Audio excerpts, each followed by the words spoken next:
Hi everyone. Today we're going to do Grow Your Health. I'm going to do a couple of these Grow Your Health videos. Today I'm going to start with herbs. I'm going to give you a list of my top herbs and their benefits and how we can use them. They are by far not the only ones. So if you have any herbs that have really worked for you or treat certain things, put them in the comments. I would love to hear the suggestions, and I'm sure other people would too. I think now and as time goes, people are not just going to be able to, run to their doctor, run to Walmart or their local grocery store and just pick up some medicine, right? So I think that it's so important that we have these things, we know how to grow these things, and we know how to use these and which ones to use for, what ailment we have going on. I think everything was put here for a reason and purpose for us. God's divine design. I don't think we can argue that. That's just my 2 cents. But okay, let's start with basil. Basil is great for iron and it's high in vitamin A. And vitamin A, high doses of vitamin A used to be what they used to naturally treat measles. So it's a great um, antiviral. And basil, but all of these herbs I'm going to mention are great antioxidants, and I talk about the importance of that all the time. So I'm not going to mention with each one, but just keep that in mind that all of these are great for and antioxidants as well. But basil also is a great anti-inflammatory and antiseptic. Um, and then the next is holy basil, which is also called Tulsi, like we drink Tulsi tea in our house. So if you hear holy basil or Tulsi, it is the same thing. But a cup of holy basil or Tulsi tea every day is a great natural and safe weight loss because Tulsi balances your hormones and helps your metabolism, and those are usually what causes weight gain a lot of times in people. So if you get those balanced, it naturally, you'll lose weight. And it's antibacterial. It's not just, you drink it internally, but also the leaves are great. Like if you had a wound, they're great to put on wounds if, for antibacterial properties.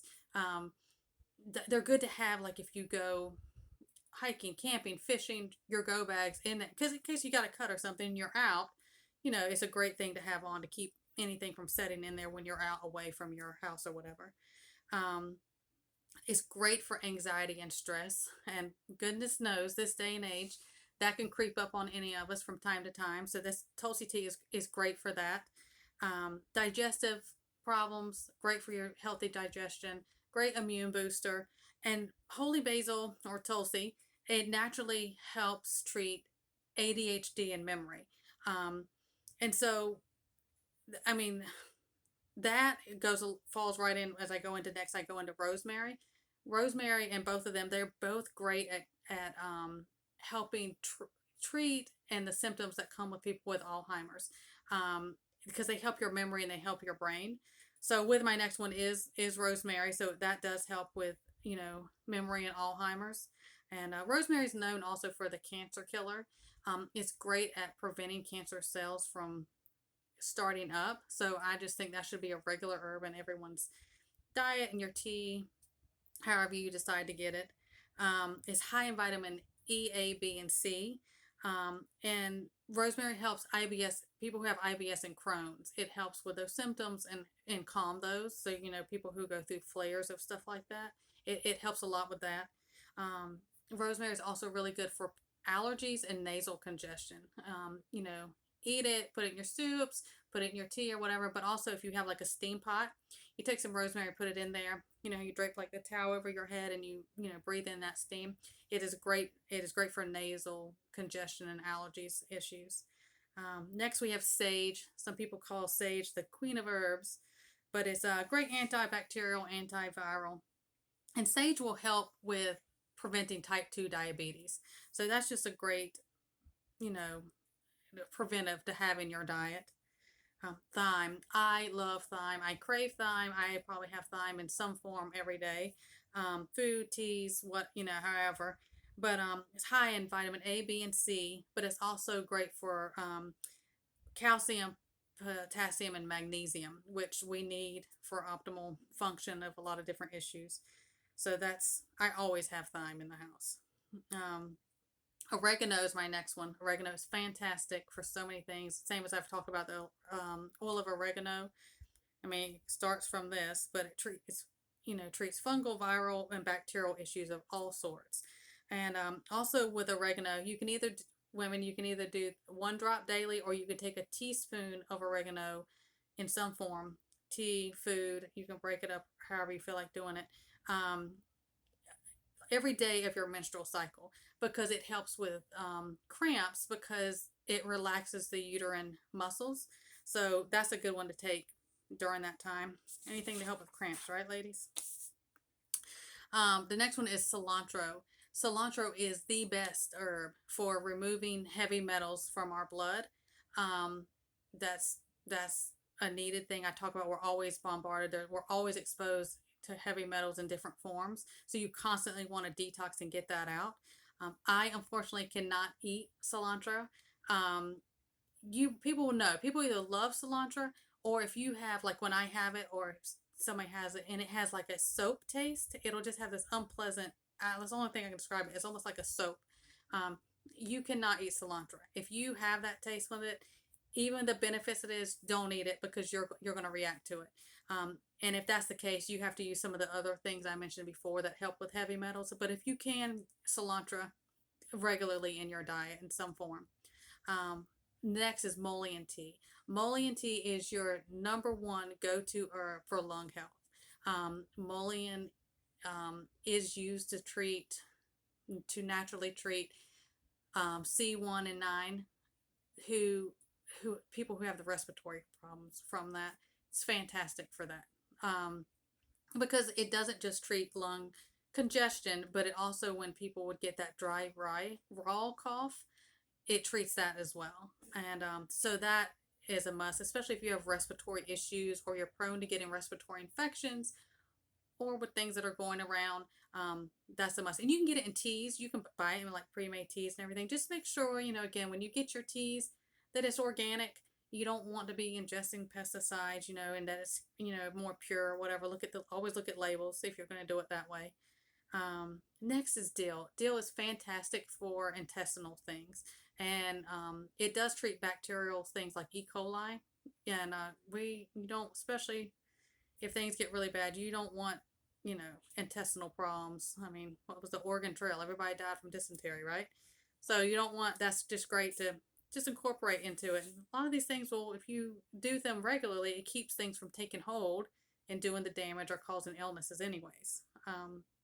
Next, I have parsley. Parsley is high in vitamin K, and you don't get vitamin K as in many things as you do a lot of the other vitamins. So that's a good one to have. It also has vitamin C and vitamin A in it, and it has a small amount of folate in it, which is really good for you. Um, Parsley reduces free radicals. I'm always talking about free radicals and how that causes oxidative stress in our body, which, everything connects and snowballs. So it reduces that. It is also, parsley is used and great for people who are on chemo, because it helps try to protect the damage that chemo can do to our DNA. And so if you or somebody or a loved one, friend, what everything is on chemo, or parsley, that would be an everyday, however they got it in thing for them. You need to protect the damage that chemo can do to their bodies. It's also high in calcium, and it's an antifungal, antibacterial. Like most herbs seem to have those same properties, which is great. Um, Peppermint and mints. Peppermint, mint, everybody knows those are great for GI issues. Any kind, if you're, have IBS, if you have nausea, if you have bloating, any kind of mint. I mean, I've been like sick before, just nauseous sick. And even when I was pregnant, I would just steep peppermint leaves in just hot water and just smell it. And it would kind of help that. It's also good. I do that also if I have like a headache or something, is just steep peppermint leaves and just, let that steam go in. That helps a lot for that also. Next is lemon balm. Lemon balm is good for colds. It just kind of seems to always be around for just, common cold stuff. And also if you have trouble sleeping, lemon balm helps with that also. So every one of these herbs can also be grown in water, because the important thing is that we have these seasonal things that we want to be able to get through our winter months also. So the rule of thumb is if it's a perennial herb, it can root and grow in water. So you can do that all year through the winter when they're not coming up through outside. And I'll go through how we can do that. It's important to keep, now, of course, if you are growing them, indoors and you're doing it in water, you're not going to get as much as you would outside, but you're going to get a steady supply.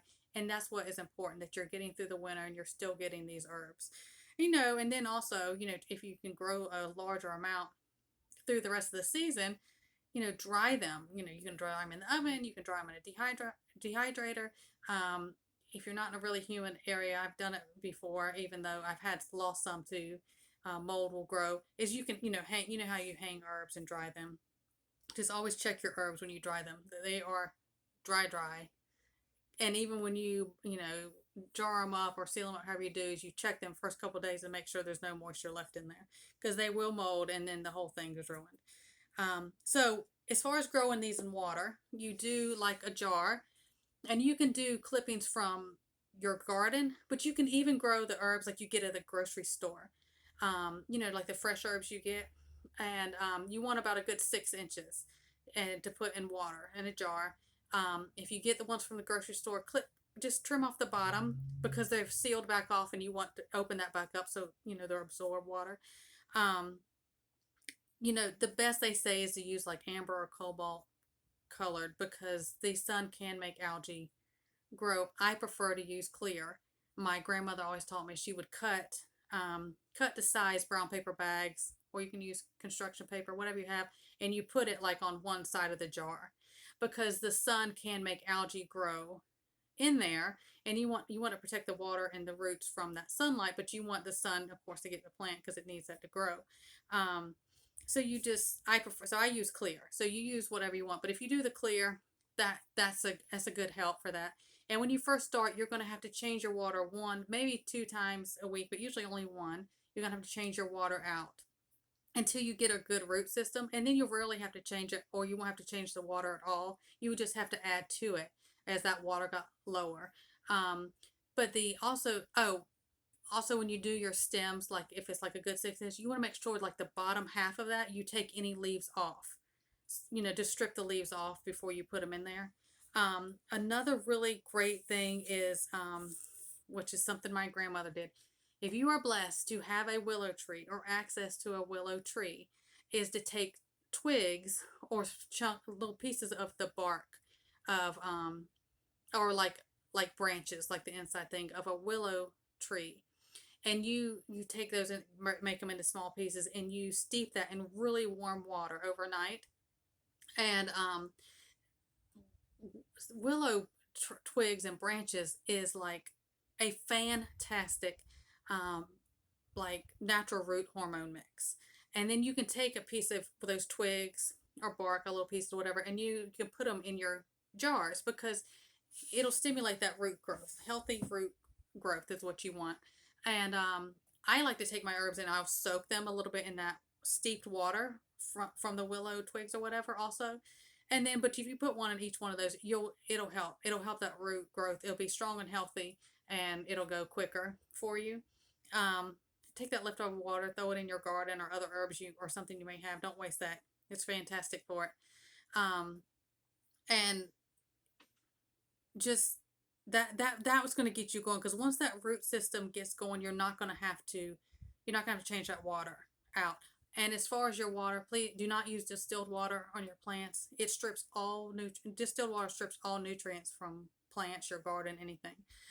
If you're using tap water, because of the chlorine, put it in a container and let it sit on your counter overnight, and that chlorine will evaporate out. Don't cover it or anything. Filtered water. We have a great filter on our in our kitchen that we use. You can do the same thing. Rainwater collection. That's great. I collect rainwater for our garden outside, and of course, you're going to get like I said, you'll get a smaller. You're not going to get a large amount as much, but you're going to get it steady. You're going to get a steady amount for through the winter and on, and you can do the whole hydroponic setup. I don't know if you've looked that up before, but I don't have the ability or space to do. I don't have the ability or space to do that. But I hope that this helps some and the benefits. Please add anything to the comments once you've any other helpful hints or herbs that you've used or that have helped you. And I'll see you guys next time. God bless.